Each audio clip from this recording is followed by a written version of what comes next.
కరెక్టే కానీ అంటే నేను అడుగుతున్నది ఏంటంటే మా వర్షన్ కూడా ఏంటంటే నేను మీడియానే సార్, నేను కాదనట్లేదు, మీడియా తరఫు నుంచి అడుగుతున్నాము. ఇప్పుడు ఇలాంటి వాళ్ళు మన చూసుకుంటే శ్రేష్ఠి వర్మ, ఇప్పుడు ఆమె కూడా బిగ్ బాస్ లోనే ఉంది. వాడుకున్న రోజులు వాడుకునేసి తర్వాత నన్ను మోసం చేశారు అనే ఒక ఎలిగేషన్స్ తోటి బయటకు రావడం జరిగింది. ఇప్పుడు మళ్ళీ ఎలాంటి ఇష్యూ లేదు ఇంకా అక్కడ.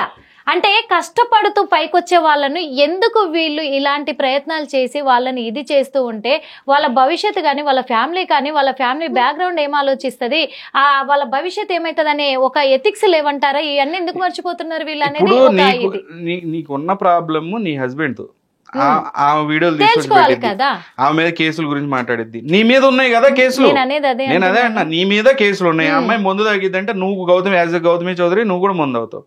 ఆ అమ్మాయి ఇంకా ప్యాక్ ఆడతావు, నువ్వు ప్యాక్ ఆడతావు. ఏది క్యాసినోకి వెళ్ళి గ్యాంబ్లింగ్ ఆడతావు. వీళ్ళకి వర్కౌట్ అయ్యాన్ని రోజులు సైలెంట్ గా పెళ్ళైందో తెలియదు కానీ పెళ్ళైంది, నువ్వు ఎలా ఉండాలి సంసార పక్షంగా ఉండాలి అని నేను హస్బెండ్ ఎక్స్పెక్ట్ చేస్తాడు. సరే అది తప్పులేదు. నువ్వు కూడా ట్రెడిషనల్ ఫ్యామిలీలోకి వెళ్ళినప్పుడు ట్రెడిషనల్ గా ఉండాలి, కొంతవరకు కొన్ని లిమిట్స్ పెట్టుకోవాలి. పిల్లలు కూడా వస్తారు కదా, మర్చిపోయి అవతల మీద బురద జల్లటం ఎంత అవసరం? Character assassination. ఇక్కడ పాయింట్ నేను ఏం చెప్తున్నానంటే, ఈ ఓల్ దరిద్రాన్ని నేను చూసా 2 రోజుల నుంచి. ఈ దరిద్రం అంతా చూస్తే గనక చాలా క్లియర్ గా ఆవిడ ఈవిల్ మోటివ్ అర్థం అవుతుంది అంటున్నా. ఇక్కడ పాయింట్ అదే. ఇక్కడ ఆమెకి ఏదో ప్రాబ్లం అయిందా, ఆమె ఎటువంటి మనిషి, ఆమె ప్యాక్ ఆడిద్దా ముందాడిద్దా ఆమె ఇష్టం, ఆమె ఏం చేసిద్ది అనేది ఆమె ఇష్టం, అసలు మనకు సంబంధం లేదు. కాకపోతే నువ్వు కూడా అలాంటి దాన్ని నువ్వు అవతల అంటున్నావు అంటే నేను 3-4 ఏళ్ళు నీ ఏపు కూడా చూపిస్తున్నాయి అంటే నువ్వు ఎలాంటి దాని కూడా మనం మాట్లాడుకుంటున్నాం. సో నీ గురించి కూడా చెప్తున్నావు, ప్రపంచం మొత్తం తెలుసా నువ్వు ఏం చేస్తావు అనేది. తర్వాత నువ్వు ఎలా కిట్టి పార్టీలు పెట్టి జనాల్ని ఏ విధంగా చేస్తావు, తర్వాత ఎక్కడెక్కడ నుంచి డ్యూస్ అమౌంట్స్ తీసుకుంటావు, తర్వాత ఎట్ట పోగొడతావు, ఎన్ని దరిద్రాల గురించి తెలిసి ఇవన్నీ మాట్లాడితే మళ్ళీ నచ్చదు, కోపం వచ్చేసింది. నా గురించి కెమెరాలోనే మీరే ఏమంటారు సాక్షిగా చెప్తూ ఉన్నారు అన్ని కూడా, గౌతమి చౌదరి ఇలాంటిది అని చెప్పేసి చెప్తూ ఉన్నారు.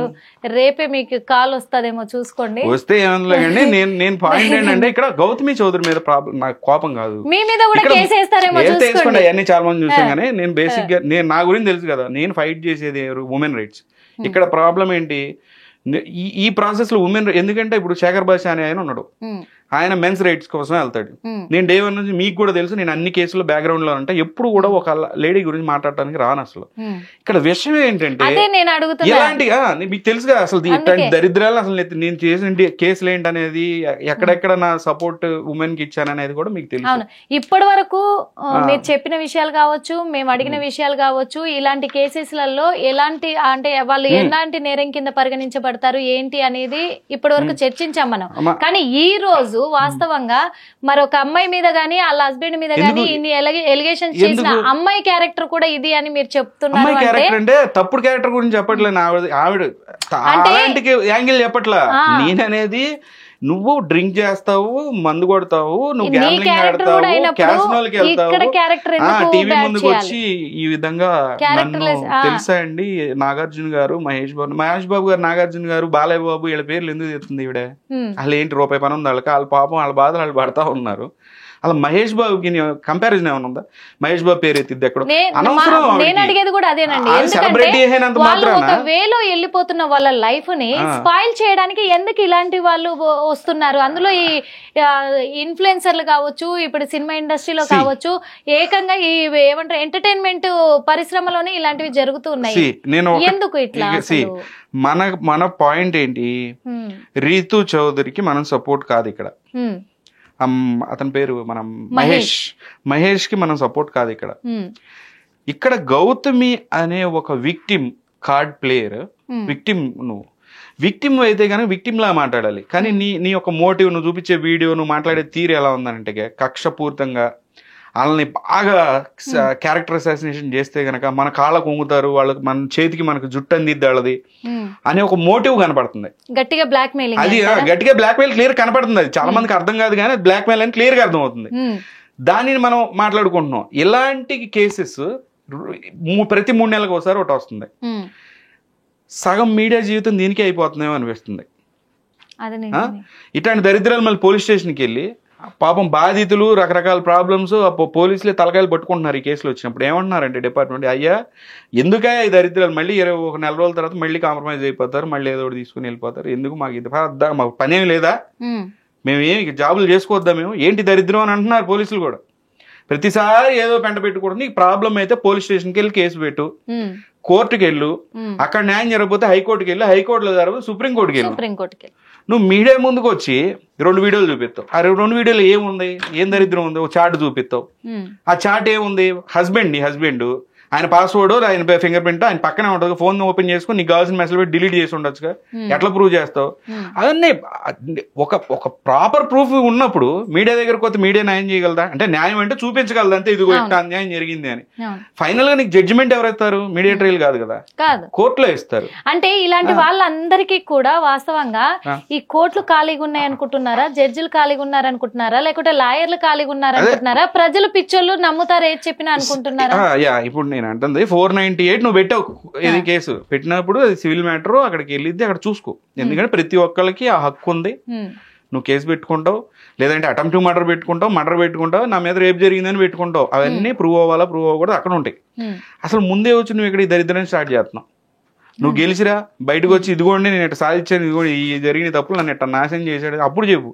అసలు ఏ ప్రూఫ్ లేకుండా వచ్చి 4 చాట్ లిస్టులు ఏడు చెప్పి ఇట్లా నైస్గా మాట్లాడినంత మాత్రాన, క్యారెక్టర్ అసాసినేషన్ చేసినంత మాత్రాన నువ్వు అనుకుంటున్నావు ఎవరికి తెలియదు అనుకుంటున్నావు. వీళ్ళు పెద్ద సెలబ్రిటీలు అయిపోదాం అనుకుంటున్నారు. సెలబ్రిటీ ఆల్రెడీ ఆవిడ సెలబ్రిటీ, కాకపోతే ఇప్పుడు తగ్గింది ఆవిడ, అందుకే మళ్ళీ రేస్ చేసుకోవాలి. ఈ మధ్య కొంతమంది చూసి నేర్చుకుంటున్నారు, చాలా ఇప్పుడు అలాగే అవుతున్నారు. 4 రోజులు సైలెంట్ గా అయిపోయినాక అయ్యో మనం జనాలకు తెలియలేకపోతున్నామే, మనం తెలియాలంటే ఏదో ఒకటి క్రియేట్ చేయాలి. దరిద్రం చేస్తే కనుక బిగ్ బాస్ కి వెళ్ళొచ్చు అంటే అవతల ఉన్న పర్సన్స్ లైఫ్ ఏమైపోతుంది అని ఆలోచించలేకపోతున్నారు. వాళ్ళు ఫేమ్ పెంచుకోవడానికి, వాళ్ళు డబ్బులు లాక్కోవడానికి ఏం జరుగుతుంది? అయితే ఒక చిన్న డౌట్ ఉంది సార్ నాకు, అంటే విక్టిమ్ కావచ్చు, ఇలాంటి వాళ్ళందరూ విక్టిమ్స్ కావచ్చు, కానీ ఈ విక్టిమ్స్ కూడా వాళ్ళకు నచ్చిన వేలో యూతల్ పర్సన్స్ ని బ్లాక్ మెయిల్ చేయడం కానీ, వాళ్ళ లైఫ్ ని మొత్తం స్పాయిల్ చేయడం కానీ హక్కు వీళ్ళకు ఉంటుందంటారా? దీని పట్ల మరి కోర్టు ఎలాంటి చర్యలు తీసుకోదంటారు? ఉన్నాయి, చాలా లాస్ ఉన్నాయి. ఇప్పుడు గ్యాగ్ ఆర్డర్ పెట్టి వాళ్ళు కూడా వస్తారు. ఎందుకంటే ఇలా చాలా మంది తయారవుతున్నారు, చాలా మంది ఇలా బ్లాక్ మెయిలింగ్ కి తయారవుతున్నారు. మేము విక్టిమ్ కదా, మాకు ఎలాంటిది శిక్షలు వర్తించవు, మేము ఎలాగైనా వెళ్ళిపోవచ్చు, వాళ్ళ మీద ఎలాగైనా ఎలిగేషన్స్ చేయొచ్చు అంటున్నారు అని ముందుకు వస్తున్నారు. అది బ్లాక్ మెయిల్ పరంగా కావచ్చు, ఇటు ఫేమ్ పరంగా కావచ్చు. ఇది ఎంతవరకు కరెక్ట్? దీనిపైన ఎలాంటి చర్యలు తీసుకోవాలి? చర్యలు ఉన్నాయి, సెక్షన్స్ ఉన్నాయి, వాటికి కూడా ఈ రకమైన ఉమెన్ మోడస్టీకి సంబంధించి, లేదనంటే గనక